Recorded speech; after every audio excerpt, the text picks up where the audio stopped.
It is tax policy. And I don't know how they can realistically pledge that they're going to do something meaningful about the debt or deficit if they haven't been upfront and honest with the American people about that. And I think Democrats understand that.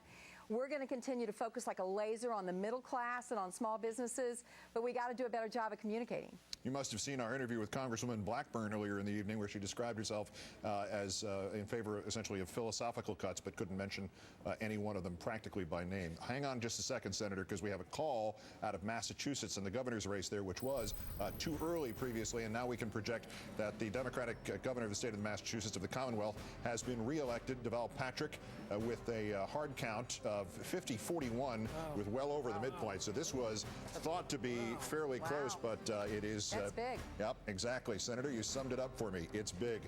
The next question for you as we resume our interview with Senator McCaskill will be from Gene Robinson. I feel like suddenly I'm the old Meet the Press host. I appreciate that, Keith. Senator McCaskill, your state is right in the middle of the country, and Missouri's kind of in the middle of the political spectrum, and it goes back and forth. So what should we learn from what's happening this evening? What will you take away? What should the Democratic Party take away, the nation take away? First, let me compliment Robin Carnahan. She's an incredibly strong leader, and she joins a bunch of us that have had tough statewide losses, including the senator that has now been projected to win in this race, Roy Blunt, including our governor. So Robin is going to be around as a strong leader in the state for a long, long time, and she is terrific. And I think the values she talked about in this campaign will continue to resonate in Missouri. But what's really going on here, I think, is there's been a disconnect between what people are feeling around their kitchen table and what they're hearing on TV and in the newspapers and from Washington. And we've got to communicate at that kitchen table. We've got to make what we're doing relevant to them. We cut taxes. We cut small business taxes, and most Missourians don't even know it. We need to really take a look in the mirror and realize that we can do better communicating. I think we've been trying to help prosperity in this country by cutting taxes and by making college more affordable and doing some regulation of the folks that kind of brought the whole economy down. But I'm not sure that people in Missouri, especially those independent voters, even realize how hard we've been fighting for them. Senator McCaskill, it's Lawrence O'Donnell here. You said that there's a no moderates sign at the Republican Party. What about at the Democratic Party? There was a recent op-ed piece in the New York Times saying that the Democratic Party should purge itself of the moderates and try to get more done with an ideologically coherent group of Democrats. Well, I couldn't disagree with that more. There is a very strong and vibrant moderate caucus in the Democratic Party in the Senate, and it will remain. In fact, I think we've just added Joe Manchin to that caucus, the moderate part of the Democratic Party in the Senate. And I think that we can help. I think we can help promote the values that my party cares about without having to lose what is support in a center country. Missouri is like the country. We have about a third of the folks that are Republicans and a third that are Democrats and a third that want to see in every election whether or not they're holding us accountable. So I think moderates have a very important part in our party, and I think it would be a big mistake if we started demanding ideological purity like the Republicans have. Watch the problems they're going to have internally in their party after this election. They're going to have some significant ones. Senator Claire McCaskill of Missouri, I can see the glint in your eye as you say that, and we have it here, too, about that particular topic. Thank you kindly for joining us today. Thank you, guys. Nora O'Donnell is standing by now with the mixed results facing the DNC chairman, Tim Kaine. Nora is with Governor Kaine. Nora? Keith, good evening to you. You're right, mixed results, and we are joined by the governor.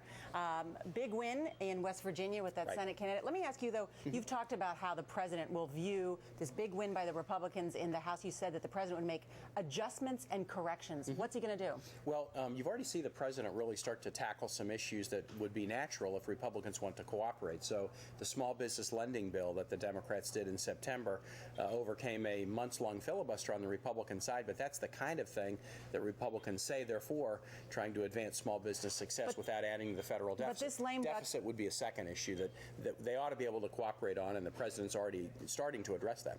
This lame duck Congress that's coming up, they're going to face a smorgasbord of tax cut issues. Will the president compromise with Republicans in terms of extending the Bush tax cuts for the wealthiest Americans? The president feels very strongly that you ought to target these tax cuts to the folks who need it, the middle class and small businesses, and that if you go beyond that, not only are you targeting it to folks who don't need it, but you bust the deficit. That's something the Republicans say they really care about.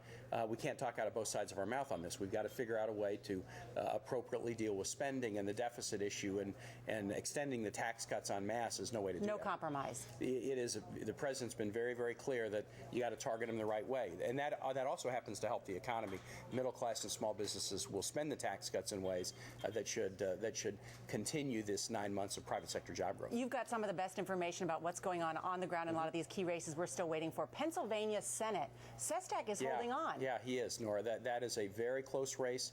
We saw, early in the day, some of the trends were looking pretty good for the other guys. Late in the day, the voting trends were very strong for Democrats in southeastern Pennsylvania, especially, which is a huge portion of the state electorate. This one is going to be a late one, but the great news is that Sestak was down double digits by Labor Day and has fought this thing back to a draw. Harry Reid in Nevada, is he ultimately going to pull that out? We feel real good about the ground game there, and at the end of the day, I think that's going to be strategic for Harry Reid. I think he's going to win the race because of the ground game in Nevada. All right, Governor, thank you so much. And Keith, there you heard, I've been talking to Democrats and Republicans all about Nevada, and the Democrats are still holding on. The Republicans say the Dems are full of baloney, so I think it's going to be a late night on Nevada. There you have it. Or a little of both. Nora O'Donnell, thank you. Tim Kaine, thank you. And indeed, coming up at the top of the hour, the polls will have closed in 6 more states. We'll get our first look at Nevada, Reid versus Engel, Arizona, Iowa, Kansas, Montana, and Utah as well. The results when we return.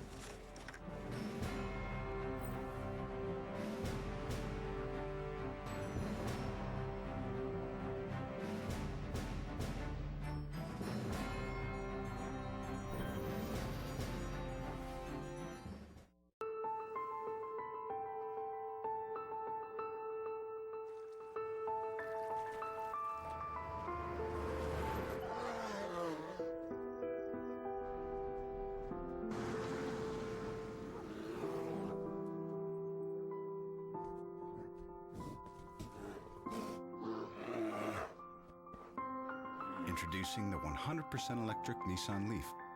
Innovation for the planet. Innovation for all. 1, 2, boom! Woo! 1, 2.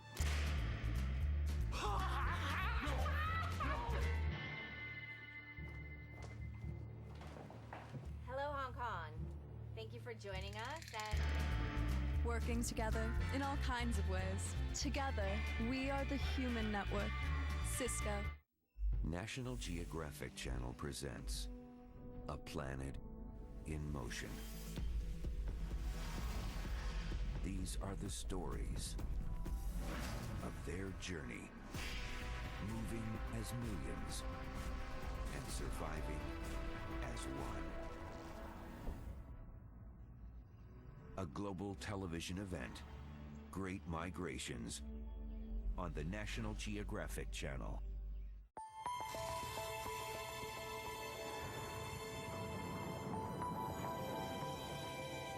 A 700-ton factory component.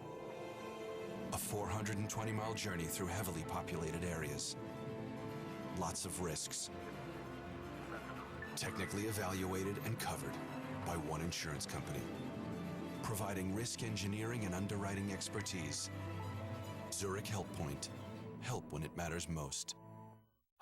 In 3 days, the superheroes of comedy arrive. Will Ferrell, Tina Fey, Jonah Hill, and Brad Pitt. Hey, ladies. Super cool. Can you believe this guy? DreamWorks Megamind in 3D. Rated PG.